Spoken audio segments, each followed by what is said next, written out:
Hello, everyone, and welcome back to the NanoBits podcast. My name is Ben Edelman, and I'm your host. And today, I was just going to talk about the free agency news, all the recent trades. But right before filming this, something absolutely insane happened in the NFL landscape that you've definitely have heard by the time this episode released.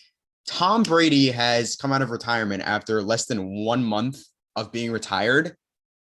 And that is just, oh my God. I was already planning this guy was done.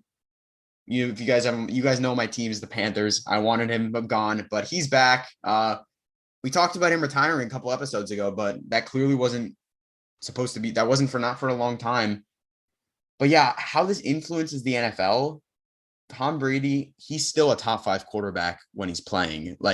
There wasn't really a debate about that. I mean, he just came off of one of his best statistical seasons. I know they didn't have the Super Bowl like his teams usually do. Like they usually have the Super Bowl success. But even without that, even though they lost in the divisional round, he threw for a league high 5,316 yards and a league high 43 touchdowns compared to only 12 interceptions. That's an absolutely outstanding season last year and probably one of his best ever from a statistical standpoint.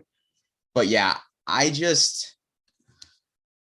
he's back. He's going to terrorize the league for maybe 1 year, maybe the next 10. Who knows? But that's just something I had to address in this episode because I wanted to talk about other stuff. But Tom Brady, what a way to kick off the free agency week.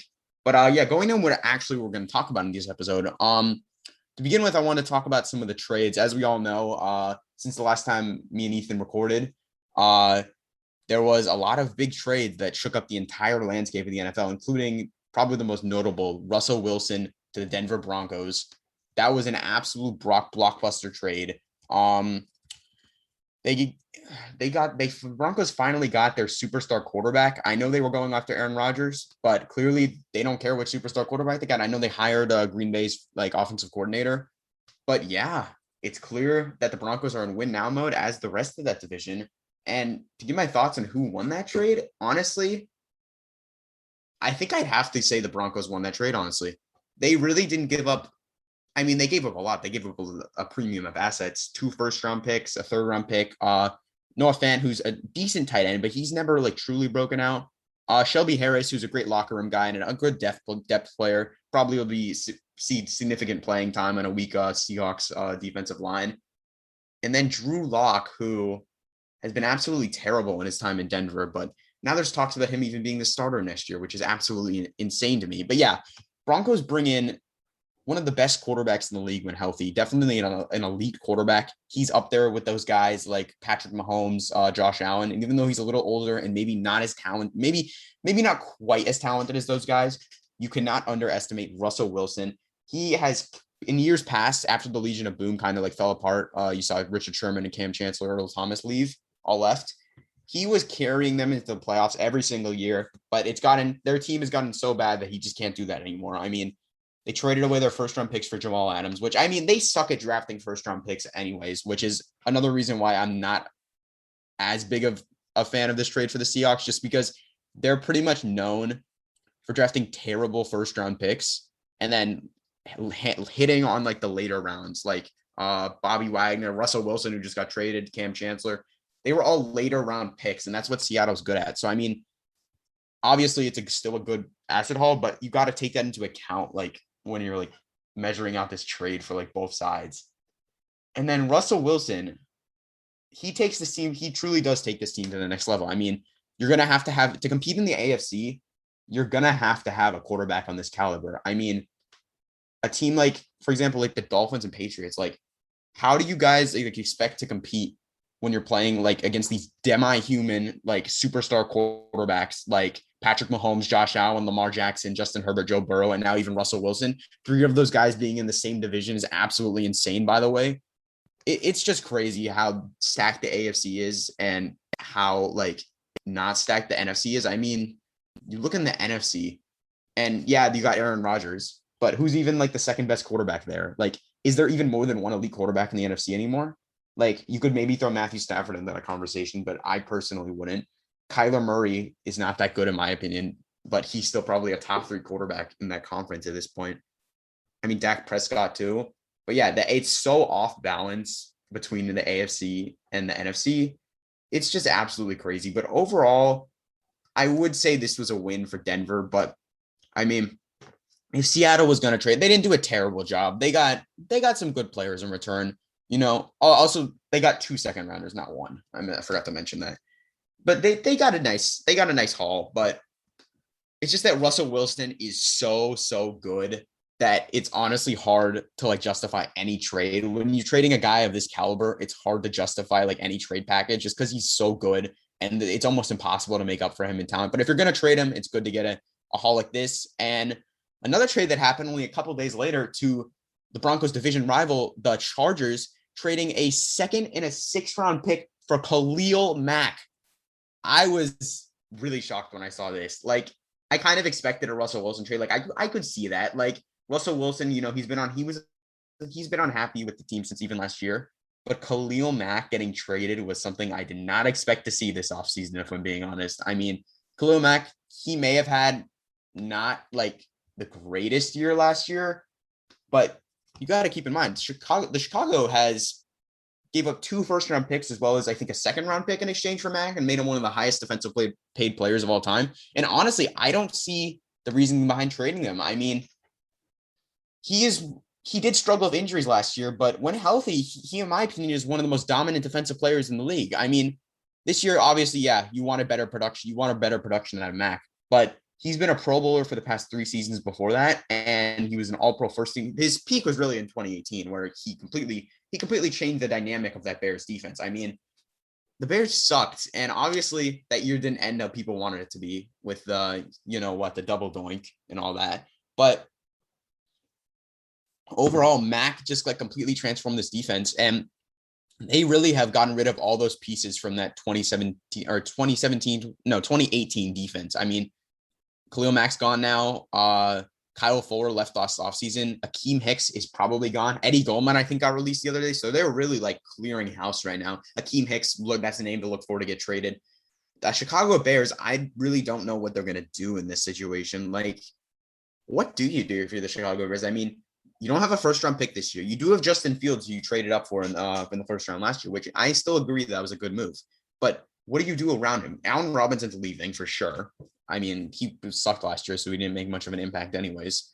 But, I mean, Darnell Mooney's a pretty good talent.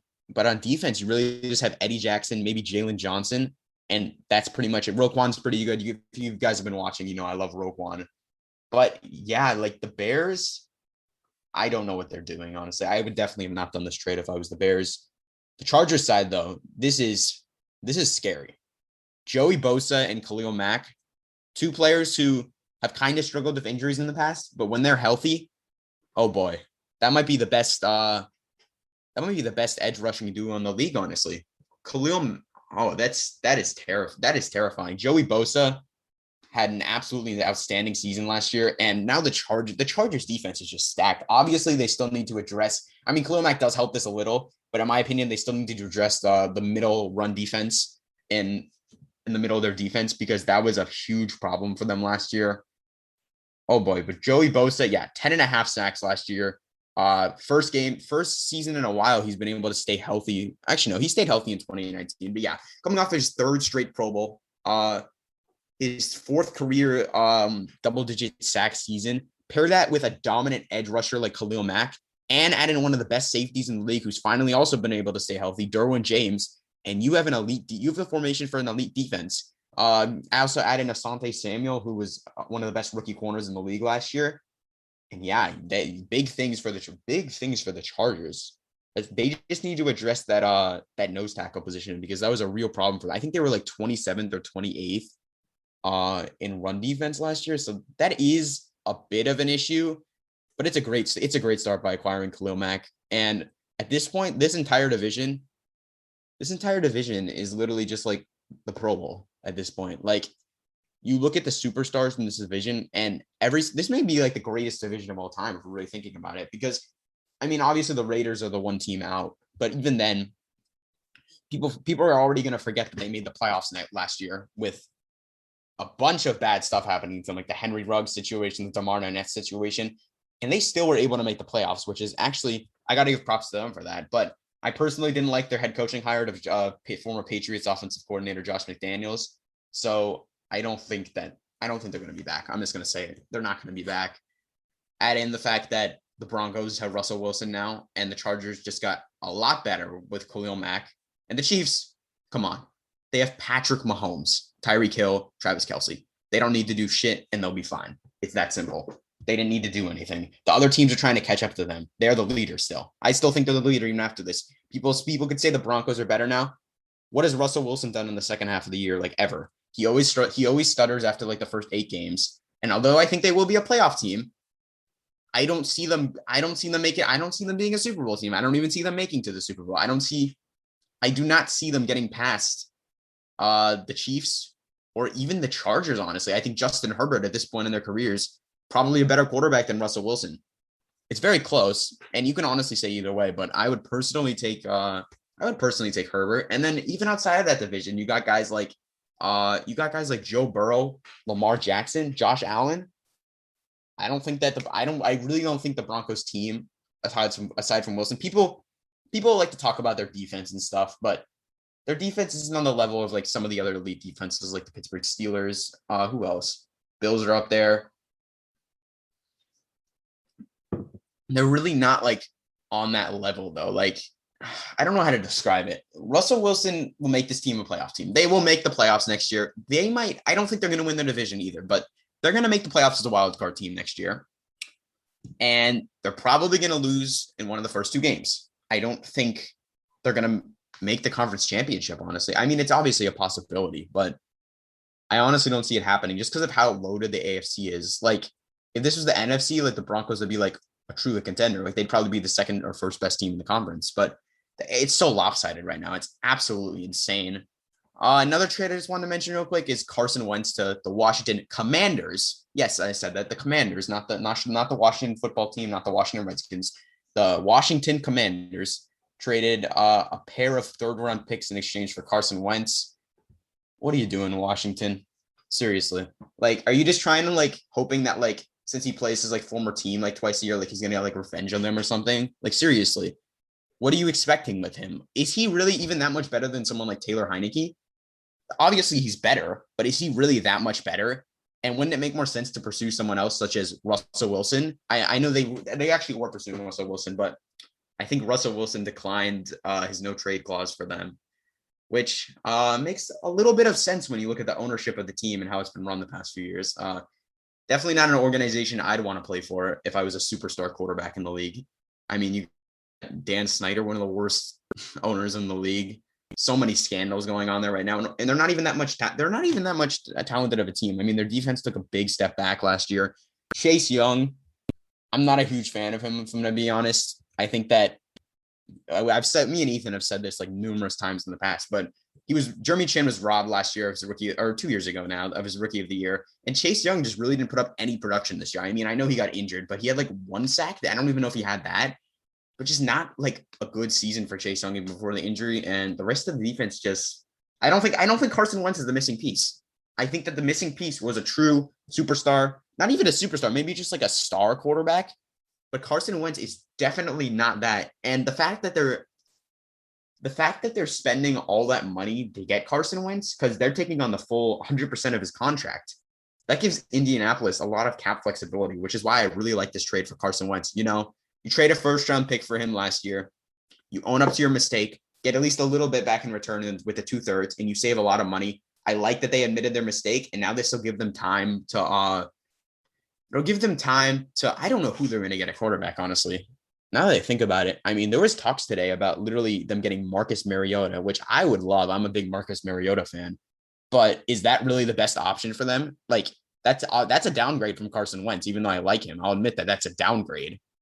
Like, I mean, Jimmy Garoppolo has been linked to there, but Deshaun Watson? No, they're not going to trade Deshaun Watson to the Colts. They're in their division. No, the Colts, I don't know what they're doing at quarterback, but they have a very talented team, whoever they have at quarterback. You got one of the best O-lines in the league. They've regressed a little, but they're still among the elite. You have the rushing leader, Jonathan Taylor, who's went crazy last year. We'll probably see him do it again this year. Decent receiving core, definitely needs some work. Michael Pittman. And then the defense is really good.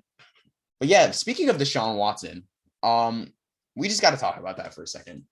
So if you have been listening to more of like the off the field stuff with Watson recently, he was not found innocent, but they're not going to take him to trial over the criminal cases. It's still unheard of about the civil cases, but he will not be criminally charged for his offenses that he's being charged with.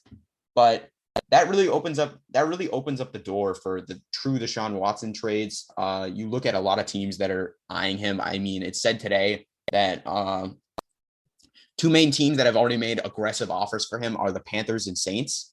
How I would feel about that as a Panthers fan, I have very mixed opinions about that. It really depends on what we give up, but I think the price for Watson is going to be high. I mean, you're looking at a 25-year-old superstar quarterback who it's going to be tough to get him for any team that wants to get him. I mean, Bucks obviously aren't getting him now. They have Tom Brady. Vikings re-signed Kirk Cousins today, which means they're not getting him. Steelers have said they're not interested, which I was very surprised about considering their the previous quarterback that they had. I think it would be a pretty seamless transition, if you know what I mean. But Steelers aren't getting him. Colts obviously aren't getting them because they're in the same division. It really is between probably the Panthers and the Saints. That's what it's between, and maybe the Seahawks. But I personally think I wouldn't put the Seahawks in there. I think the Seahawks are going into rebuild mode. They've shown if they were going to trade for Deshaun Watson, they would not have cut Bobby Wagner. It's clear they're going. If they're actually just going to go into a rebuild for the first time in since Russell Wilson or even before that. So it's going to be interesting to see Seattle finally in a true rebuild. Panthers. I hate to say it, but that's probably where he's going to end up, and probably for a high asking price too. We're looking at probably Christian McCaffrey, 2 firsts, maybe a mid-round pick, like a second or third, and then you probably add in another young, talented player on one of the most talented young defenses in the league, probably someone like your Gross Matos or Derek Brown. It's going to hurt, but they're going to do it. And I mean, obviously it would be a huge upgrade at quarterback over whoever was starting this year, Sam Darnold, PJ Walker, Cam Newton, whatever. It's an upgrade by a lot. He's definitely a franchise quarterback. You can make an argument he's top 5 when he's playing. He's insane. Deshaun Watson's insane. It's just that I worry about the off the field stuff. And then the Saints, I honestly don't know. I think they can make it work financially, which just shows again that cap space is a myth. Cap space does not exist. It exists, but if you're the clever enough GM, you can navigate around it. The Saints technically could make it work. I personally think it would be smart for them to stick with Jameis Winston. I liked what he showed last year, and he's definitely. I can't believe I'm saying this about Jameis Winston, the same famous Jameis that went 30 for 30 2 years ago. But I would say he's a more consistent quarterback than anyone the Panthers have by far, which definitely should factor in to the aggressiveness by both teams, considering that the Panthers are, I would say, need a quarterback much more than the New Orleans Saints. They're probably prepared to offer more. That's going to be very interesting. That honestly could be its entire separate video, and we're definitely going to talk about that when it eventually happens, because that is just going to shake up the entire league, and probably it'll add another elite quarterback into the NFC, because I don't see him going anywhere. I only see him really going to the Saints or Panthers. So that'll add up another elite quarterback in the NFC to go along with Aaron Rodgers, but it's still going to be extremely, extremely off balance between the AFC and NFC. I personally see Deshaun Watson going to the Panthers, but I don't know if I want it to happen. I'm really not sure. All right, so for the next half of the episode, I'm going to be talking about the free agency, just the overall, because I'm literally filming this the night before free agency, not officially starts, because it officially starts on the 16th, but I'm recording this on the night of the 13th, which the 14th is actually at noon, is when players can formally agree with teams. They can't officially sign the contracts, but they can agree to sign contracts. So basically, that'll be when you're seeing all the news when they're getting signed. So let's talk about some of these free agents. This is a very interesting free agency class. I mean, in my opinion, at the top of the class, you're looking at Teron Armstead, who he was injured a lot last year, but you can't deny that he's one of the best blindside blockers when he's healthy. There's no question about that. He's a great locker room guy also. And then you got the pair of Rams players, Von Miller and Odell Beckham. Von Miller, he's leaving. He's definitely leaving. But Odell may be a different story. I mean, if obviously the Rams liked what they saw from Odell. He was a great contributor to why they won the Super Bowl, and he even caught a touchdown in that Super Bowl. But unfortunately, in that same game, he tore his ACL for the second time, which is an absolute shame because I think most people are rooting for him.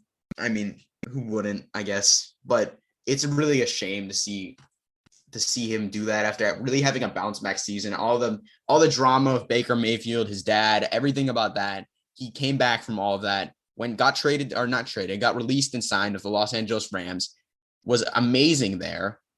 He had like a touchdown in every playoff game or something, or most playoff games, had a touchdown in the Super Bowl, and then he just tears his ACL.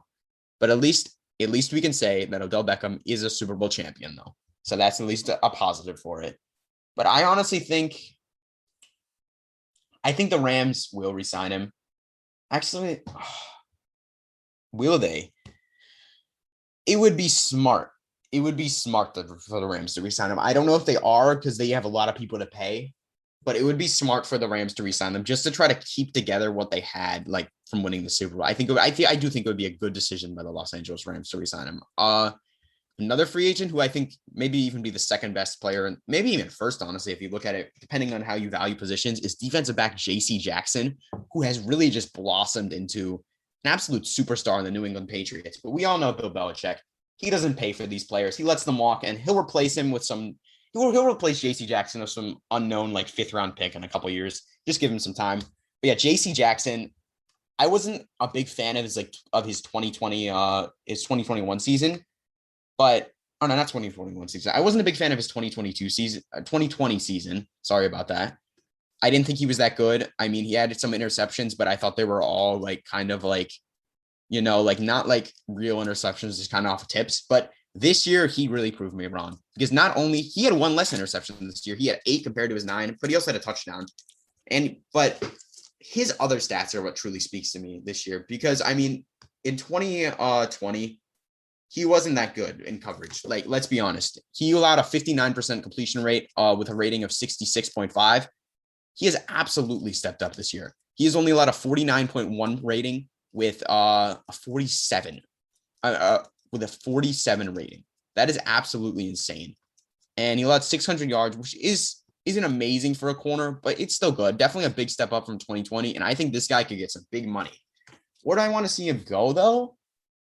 I think a nice fit would be somewhere where I think that someone could build a defense around this guy. I think he's a ball hawking corner, similar to almost Xavier Howard. And we see the Dolphins built almost not really so much anymore, but that 2020 season, they really built their defense around Xavier Howard. And Xavier Howard is one of my favorite players in the league. Definitely my favorite corner. I love how he plays. I love corners that you can just build around. And I think J.C. Jackson could be one of these guys. Obviously, he's not going to New England, but there is a couple places you go, maybe even Cincinnati Bengals. That would be absolutely insane. He goes to the reigning AFC champion Bengals, and there's rumors of Jesse Bates not re-signing with them. If he goes there, that's a bet. He's better than Jesse Bates. It's that simple. That would be an upgrade, even though they don't quite play at the same position. Jesse Bates is a safety. He's a corner, but that would be an upgrade in my opinion. I think some other fits for him. Let's think about this. I mean, you always got the cornerback needy teams, the Falcons, the Bucks, a couple other teams too. And there's some terrible teams like the Jets, the Giants, the Texans. I mean, the Giants don't really need corner, but everyone needs corners. You never really have too much corners. I mean, you can, but you never really have too much corners. You never really can have too much corners, but I personally think that the right spot for him would be the Bengals. The Bengals are in a great position this year. I think they could sign Teron Armstead too. I think they could just walk away at free agency, honestly. They have so much money because think about it. Literally their 2 best players last year, Joe Burrow and Jamar Chase, they're both on rookie deals for the foreseeable future. They are going to have so much money. They're in such a good situation. That is an underrated part of getting these like superstar players in year 1, like Jamar Chase and Michael Parsons. They literally can be one of the most productive players in the league on your team for the next 4 years, paying them minimally. And that gives you opportunities to load up the talent on other parts of the team and just contend right away. I mean, that's what we saw with the Chiefs with Patrick Mahomes. And obviously he's making the big bucks now with his like $500 million extension. But Before that, he was on his 4-year rookie deal, and that gave them opportunities to sign other free agents like Tyron Matthew and also extend their star players like Tyreek Hill and Travis Kelce. So we could see a similar situation like that for the Bengals. And if they do that, if they get Teron Armstead or JC Jackson, even one of them, I'm not even talking about them getting both. If they even get one of those guys, especially Teron Armstead, because we all know what happened to their O-line throughout the year, especially in that Titans game in the playoffs. But if they can get Teron Armstead, maybe some other key pieces too, maybe even someone like, let's see. They could get Ryan Jensen too. They just need to upgrade the O-line. That's obviously going to be the number one priority focus for the Cincinnati Bengals this year. If it's not, I don't know. I don't know what to tell you. That's terrible management. Joe Burrow almost got killed last year, even though they made the Super Bowl. They need to fix it. I'm under the philosophy that O-line is the true. I think that's one of the most important keys to building a winning Super Bowl winning team. And the fact that the Bengals were able to get that far without it just shows how good Joe Burrow and Jamar Chase are. But imagine if you actually do get that O-line. Geez, that would be a scary team to mess with in the AFC, especially even among all the other talented teams in the AFC. Some other key names to keep a look on for are, first of all, 2 Carolina Panthers that are unfortunately going to hit free agency, and Hassan, Reddick, and Staphon Gilmore. I'm hoping we can bring at least one of these back. I'd probably prefer to bring back Hassan Reddick because he's a younger guy, and I think he's just more productive at this point in his career than Gilmore. But these are 2 guys to look out for. Reddick, everyone was saying fluke after that one season with the Cardinals a couple years ago, but he was just probably our best defensive player. I would even say he was better than Brian Burns last year, who's also outstanding. But he's definitely earned an extension, whether it's with Carolina or someone else is to be decided. But he's going to get paid big money. He's going to get that Bud Dupree contract, probably that big edge rusher money. Elite edge rushers deserve a premium, and they've been getting it recently. But look at that to continue. But I think he's going to get paid like $100 million, honestly, over like 5 years. He's going to get that much. That's the type of production he's had. He has 23 and a half sacks in the past 2 seasons. That's insane. That is elite edge rusher numbers, and he deserves to get paid like that. So I see a 5-year, honestly, $100 million, possibly more deal for him. And I could honestly see Carolina re-signing him. I don't see why not. We have the money. I mean, obviously there's other positions we need, but Hassan Reddick was probably the best player on our defense this year. I don't see why we don't re-sign him. I think we give him a premium 5-year, $100 million extension. He stays in Carolina long-term, and he's still in how even old is he? I think he's like 26. How old is he? Oh, he's 27. So we lock him up until he's 32, basically his entire prime, and he dominates for the next few years along with Brian Burns. That's a great duo. They have great chemistry off the field and on the field. I think it would just be a good decision to re-sign him. And I think the Panthers are going to do it, but you never know with this team, so they might not.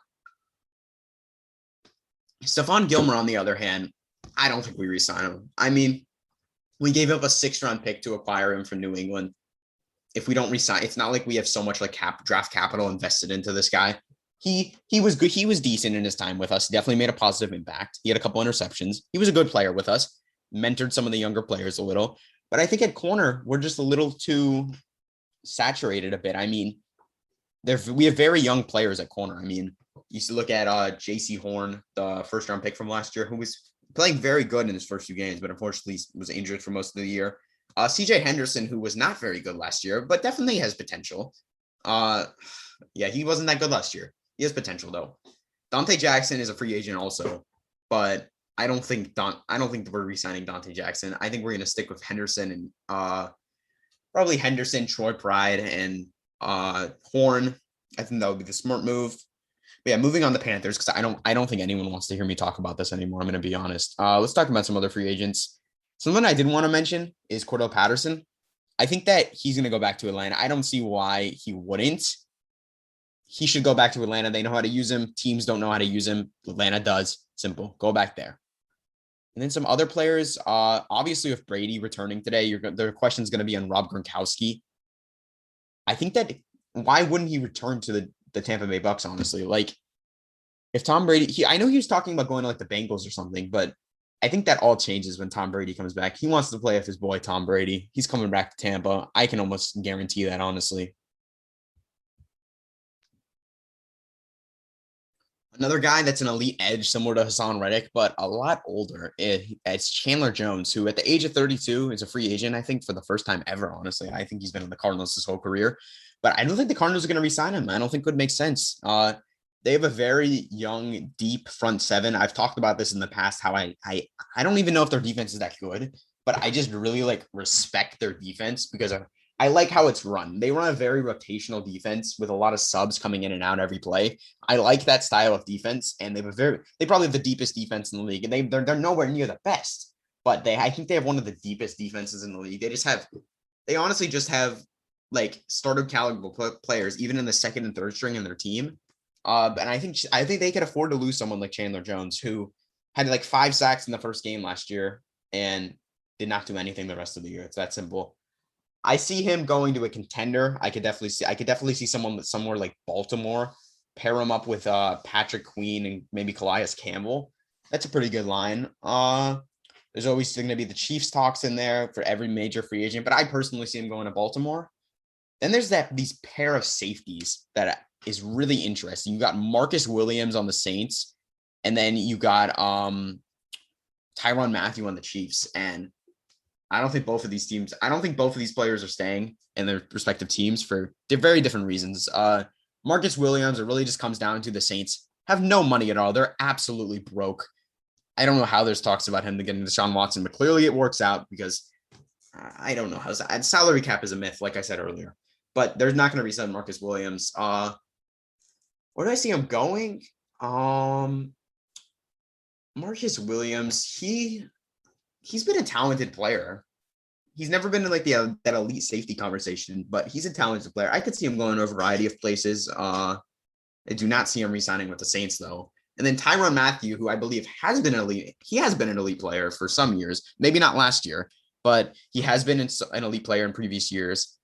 He's a flaming personality that really does bring a lot of things to a defense. He's really like an all-around safety who can provide production in like various facets of the game.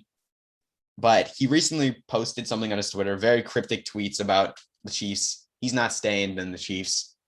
And he's probably their best player on defense too, besides maybe like Chris Jones. But wherever he's going, he can expect a big payday.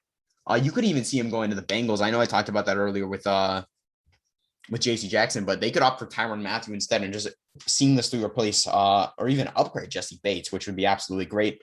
I personally want to see Tyron Matthew to the Ravens. I know I've talked about them a lot today, but I think Tyron Matthew I feel like it would just make sense. The Ravens had one of the worst defenses last year, gives them an immediate upgrade of Tyron Matthew. I just like it. I like it. And then you pair that with the returning guys who were injured most of last year, Marlon Humphrey and Marcus Peters, and you have an elite secondary again. That's a worst to first secondary. Absolutely insane. And then what other free agents are there? I mean, something I do want to see is the Patriots address receiving core. If you saw on our Instagram at NanoBlitz podcast, I posted something about like Amari Cooper to the Patriots. Obviously, that didn't happen because he got traded to the Browns. But I think they really need to address the receiver position with a true wide receiver one. And honestly, the options are kind of thin in this class. I mean, you got DJ Chark, who is he really a receiver one? Maybe. Is he worth a risk? Maybe. The Patriots could offer him. Then there's Allen Robinson, who has had amazing seasons in the past, but really due to a combination of him and just bad quarterback play. I don't like people that blame it 100% on bad quarterback play. He has just not been good the past couple of years, or not the last couple of years. He just hasn't been good last year. But I think of a change of scenery, he could go back to form. I think it'd be a perfect fit for Mac Jones. Give him someone who can just throw it up to that'll win those 50-50 balls. I think that would be amazing for a young quarterback like Mac Jones. And honestly, that's who I think where he's going to go. I think the Patriots should pursue someone like Allen Robinson. And even if they get Allen Robinson, they're going to need to draft more. They're going to have to draft another receiver in the draft, honestly, because their receiving core, they have arguably one of the worst receiving cores in the league. I mean, you got N'Keal Harry, who's probably out of there, but bust. Then you got Jacoby Myers, who's a receiver 3 at best. Kendrick Bourne, who's a low-end receiver 2. And that's pretty much it. They don't have a receiver 1. They don't even have a receiver 2, really. And they really need to address that. They spent like $100 million last year on tight ends, which still boggles me why.